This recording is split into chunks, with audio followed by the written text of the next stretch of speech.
Chapter 4. Blaine. Blaine walked out of the Christmas party uplifted and also weighted down. It had been amazing to see the kids receive their gifts.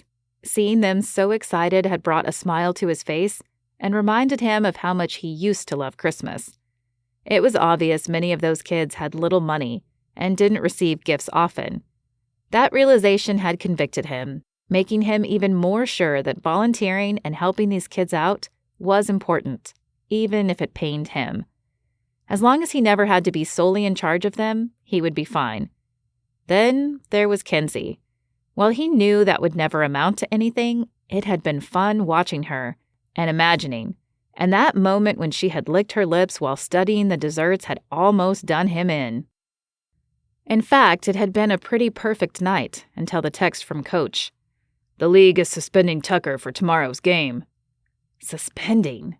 Blaine couldn't believe it. True, Tucker's anger had gotten him in trouble a week ago. After their last loss, he'd stopped at a bar to let off some steam and gotten into a brawl with a patron who antagonized him.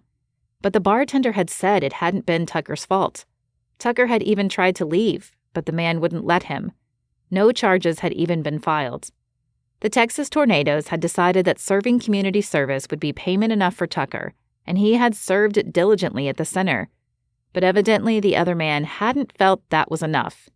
He had complained to the league, and, wanting to make an example of Tucker, the league had suspended him for tomorrow's game, the biggest game of the season so far. If they won this game, they would move into the quarterfinals. But if they lost, their season was over. Tucker hadn't been Blaine's favorite player to work with, but he was their best running back, and they needed him. Besides, it was obvious from tonight that Tucker was no longer the angry man he'd been a week ago. Something had changed him, and he deserved a fresh start. "What's going on with you, man?"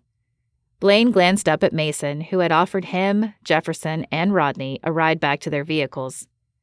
"Just got a text from Coach that Tucker is suspended for tomorrow's game."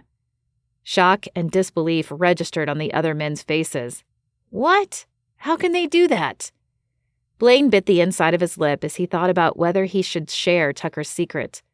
After the altercation, he and Coach had decided it would be best if they were the only ones who knew about it. Plus, it wasn't really his story to tell, but it had been on the news the night before. The guys might have heard about it already, and perhaps if one man complaining could get him suspended, then maybe 50 men complaining could get him reinstated. Tucker had a recent run-in with the law. No charges were filed, but the guy he got in the fight with wasn't happy with that.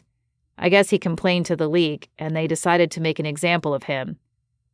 "We can't let them do that," Mason said. "I know Tucker has had his anger issues, but look at what he did tonight for these kids.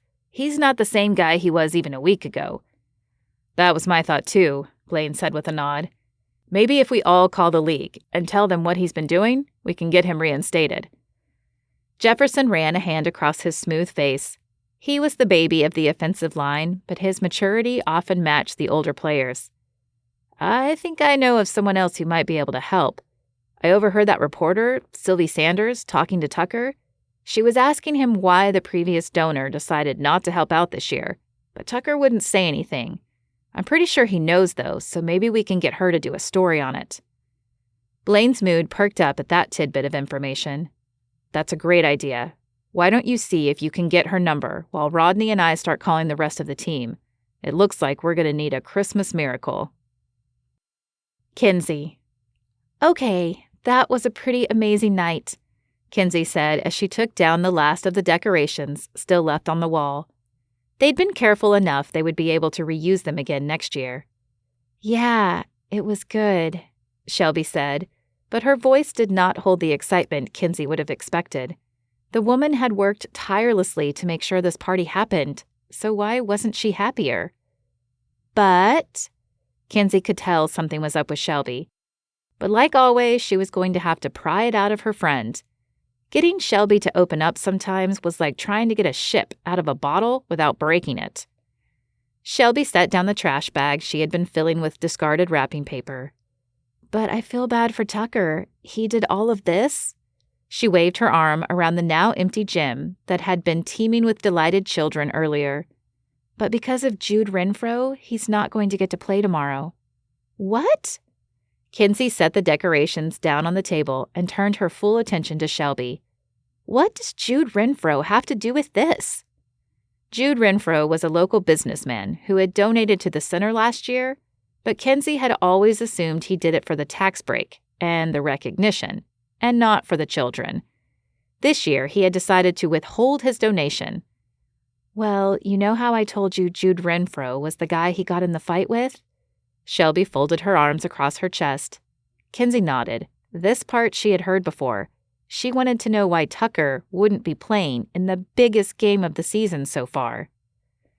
So not only did Jude decide not to donate to the center this year because of Tucker, but when he found out Tucker had been working here, he called the league and got Tucker suspended.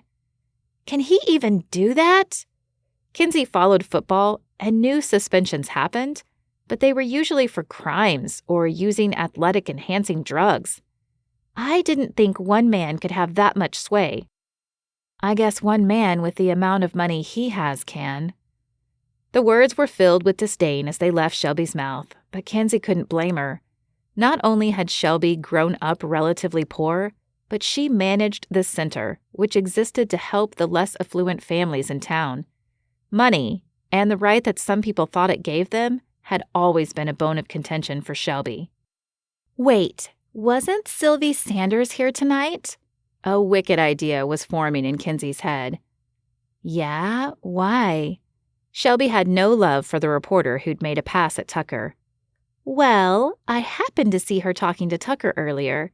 Wonder what she could do if she knew the donor who left all these kids high and dry was the same man causing Tucker's suspension. The dots connected in Shelby's head, and her eyes lit up. You're suggesting I tell Sylvie about Jude Renfro? Kenzi shrugged. That was exactly what she was suggesting. But sometimes Shelby needed to think the idea was hers in order to execute it. I'm just saying that if the league had that information, they'd have to decide if they wanted to please a businessman or the whole community of South Lake kids who were treated to a wonderful night tonight by Tucker Jackson. Shelby threw her arms around Kenzi and squeezed. Kenzi, you are a genius. I'm going to call her right now. Kenzi smiled as Shelby scurried away in her high heels, the hem of her red dress held high so as not to trip. Though Kenzi was normally the more persuasive one, she had no doubt that Shelby and Sylvie would accomplish lifting the suspension. Sylvie Sanders might be obnoxious, but she was doggedly determined, and she loved a good story. Kenzi picked up the trash bag that Shelby had left and walked it to the large container in the kitchen. On her way back, she grabbed her bag from the refreshment table where she had left it earlier and opened it to stare at the ticket Shelby had given her earlier. Tucker had given Shelby 2 tickets to the players' box, and she had invited Kenzi. It was her own Christmas gift. Not only would she get to watch a live game, get to watch Blaine play, but she was going to get to do it from the fantasy suite.